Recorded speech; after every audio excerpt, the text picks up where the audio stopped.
Hello friends, I am Neha and welcome back to my channel Tech Studies. So today in this video, I am going to continue with my previous video topic list in HTML.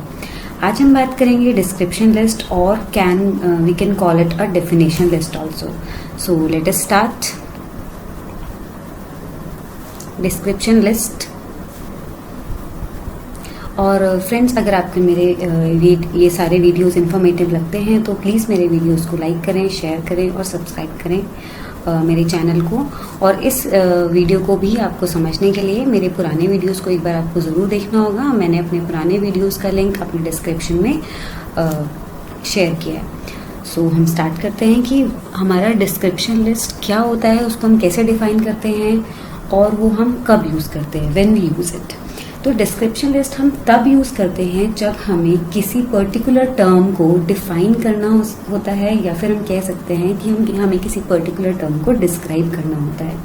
तो उस case में हम description list को use करते हैं। इसको define करने के लिए, इस टैग को अप्लाई करने के लिए हमें कौन सा टैग यूज़ करना होता है, DL टैग। तो मैं दोबारा यहाँ पर मैंने आपको डेफिनेशन लिखा है इसका, तो आप इसको यूज़ कर सकते हैं।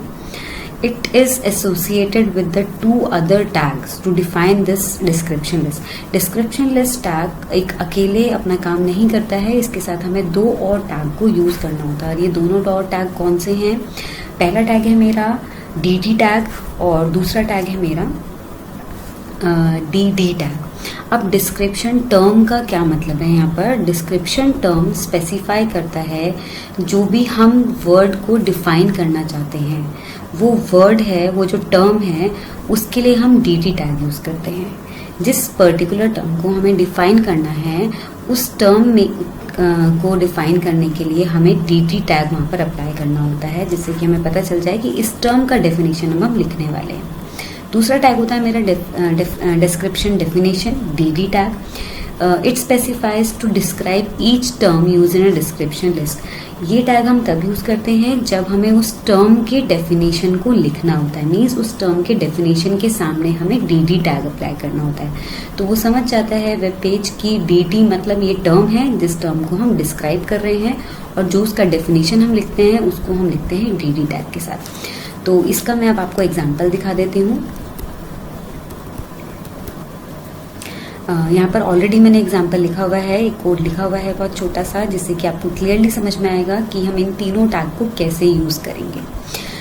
बॉडी टैग के बाद मैंने यहाँ पर DL टैग अप्लाई किया है, DL टैग को डिफाइन किया है। DL टैग को डिफाइन करने का यहाँ पर ये मतलब है कि अब मैं जो लिस्ट क्रिएट करने वाली हूँ वो मेरी डिस्क्रिप्शन लिस्ट है। DL stands for description list. अब मैंने आपको बताया था DT टैग क्या डिफाइन करता है, वो टर्म जिसको हमें डिफाइन करना है, जिसका हमें डेफिनेशन लिखना है। तो हम DT वर्ड के सामने, DT टैग के सामने हम वो वर्ड लिख देंगे जिसको मैं आगे डिस्क्राइब करूंगी, डिफाइन करूंगी। इसको मुझे क्लोज करना होगा। और अब मैं आपको बता देती हूँ, तीनों जो टैग हैं ये कंटेनर एलिमेंट होते हैं, कंटेनर टैग है जिसको हमें क्लोज करना है। अब मैंने यहाँ पर DT टैग डिफाइन किया है। DT tag means description definition, means जो टर्म मैंने यहाँ पर लिखा है उसका डेफिनेशन मैंने यहाँ पर लिखा है इन टैग्स के बीच में।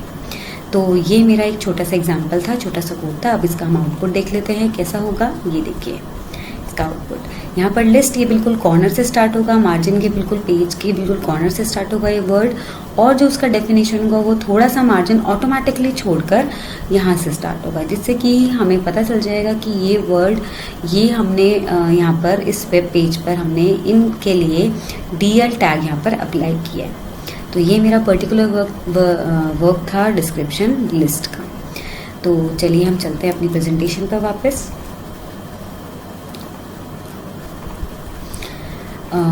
अब मैं बात करूंगी नेस्टेड लिस्ट की। नेस्टेड लिस्ट मतलब कि एक लिस्ट के साथ और दूसरी लिस्ट को यूज़ करना, और उसको हम कैसे करेंगे। नेस्टेड लिस्ट का मतलब है कि एक लिस्ट हमने क्रिएट की है, उसी लिस्ट के अंदर मैं एक और लिस्ट साथ में क्रिएट कर दूं जो अब तक हमने पढ़ी है, चाहे वो हमारी ऑर्डर्ड लिस्ट हो, चाहे वो अनऑर्डर्ड लिस्ट हो, या डिस्क्रिप्शन लिस्ट हो।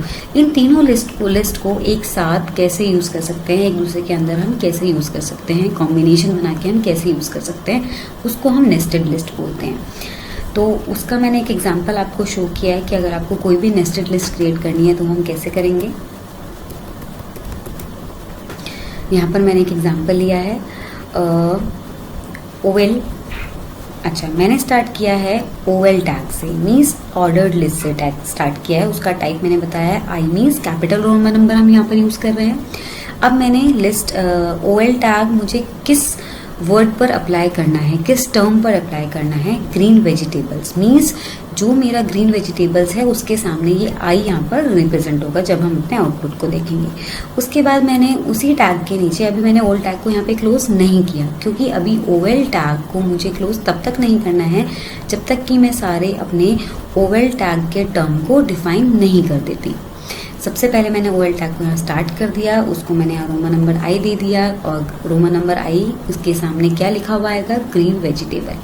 अब इस ग्रीन वेजिटेबल के सब पार्ट्स मुझे बनाना है, मीन्स कौन कौन सी वेजिटेबल इसके नीचे आपकी प्रेजेंट होनी चाहिए। तो उस केस में मैं चाहती हूँ कि मेरे बुलेट्स रिप्रेजेंट हो, जो भी मैं यहाँ पर वेजिटेबल्स के नाम लिखूँ उनके सामने बुलेट्स आए। तो इसलिए मैंने यहाँ पर अनऑर्डर्ड लिस्ट का यूज़ किया है और उसका मैंने टाइप लिया है स्क्वायर। तो और उनके सामने मैंने 3 लिस्ट क्रिएट की है, अनऑर्डर्ड लिस्ट के मैंने 3 आइटम लिए हैं, तीनों के सामने मैंने LI टैग को यूज़ किया है। अब मैंने यहाँ पर अनऑर्डर्ड लिस्ट को क्लोज कर दिया, क्योंकि मेरी ये जो तीनों लिस्ट आइटम हैं ये इस अनऑर्डर्ड लिस्ट का पार्ट हैं, जो कि मैंने यहाँ पर टाइप जो लिया है। अब इनका काम यहाँ पर ओवर हो गया अनऑर्डर्ड लिस्ट का, तो इसलिए मैंने यहाँ पर इसको क्लोज कर दिया। अब मैंने यहाँ पर LI टैग के सामने फ्रूट्स लिखा है। अब आप बोलेंगे कि यहाँ पर आपने OL टैग को या फिर कोई भी और टैग तो डिफाइन किया नहीं है, अनऑर्डर्ड लिस्ट यहाँ पर क्लोज हो चुका है, लेकिन हमारा कंटिन्यूएशन अभी OL टैग का यहाँ पर चल रहा है। क्यों चल रहा है? क्योंकि मैंने अभी OL टैग को यहाँ पर क्लोज नहीं किया, UL को मैंने क्लोज कर दिया, मीन्स ये वाला पार्ट हमारा कंप्लीट हो चुका है।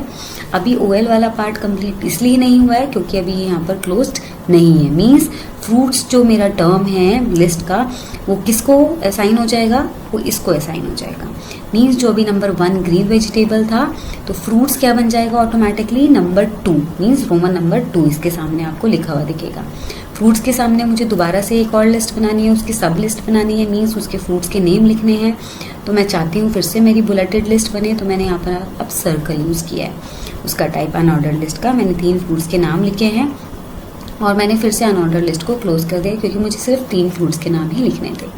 अब मेरा काम फिनिश हो गया है, मुझे अपनी लिस्ट को और ज़्यादा नहीं बढ़ाना है, मीन्स मेरे को इतनी ही लिस्ट क्रिएट करनी थी फ्रूट्स और वेजिटेबल्स की।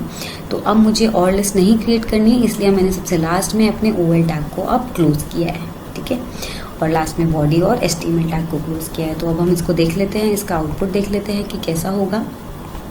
ये देख लीजिए, Roman number I means Roman number 1 green vegetables, उसके नीचे यहाँ पर स्क्वायर हमने टाइप लिया था, तो ऑटोमेटिकली ये मार्जिन ऑटोमेटिकली ले लेता है इसमें, जिससे कि हमें पता चल जाता है कि ये एक नेस्टेड लिस्ट है, एक लिस्ट के अंदर हमने दूसरी लिस्ट को यूज़ किया है। तो वो ऑटोमेटिकली उस मार्जिन को ऐसे डिफाइन करता है कि आपका जो वेब पेज का स्ट्रक्चर है, जो आपने लिस्ट बनाई है, वो देखने में भी आपको अच्छी लगे। और यहाँ पर ये 3 वेजिटेबल्स के नाम आ गए हैं, जिसके सामने स्क्वायर टाइप का बुलेट आया है, यहाँ पर सेकंड फ्रूट्स, और यहाँ पर हमारे 3 सर्कल टाइप के बुलेट आए हैं, क्योंकि मैंने वहाँ पर टाइप सर्कल ही डिफाइन किया था। तो ये थे हमारे लिस्ट की बात। अब मैं आपको अपने और वीडियो में और नए टॉपिक के साथ आपको मिलूंगी, तो प्लीज़ मेरे चैनल को ज़रूर सब्सक्राइब करिए और बेल आइकन को ज़रूर हिट करिए। Thank you.